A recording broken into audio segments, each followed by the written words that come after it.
কি পেলাম আমরা? আমার পয়সা দিয়ে অস্ত্র কিনেছি বহিঃশত্রু আক্রমণ থেকে দেশকে রক্ষা করার জন্য। আজ সেই অস্ত্র ব্যবহার হচ্ছে আমার দেশের গরিব দুঃখী আস্ত মানুষের বিরুদ্ধে।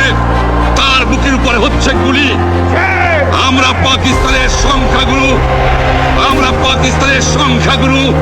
আমরা বাঙালিরা যখনই ক্ষমতায় যাওয়ার চেষ্টা করেছি, যখনই এদেশের মালিক হবার চেষ্টা করেছি, তখনই তারা আমাদের উপর ঝাঁপিয়ে পড়েছেন। যে আপনারা কেন আপনার ভাইয়ের বুকে গুলি মারবেন? আপনাদের রাখা হয়েছে যদি বহিঃশত্রু আক্রমণ করে তার থেকে দেশটাকে রক্ষা করার জন্য।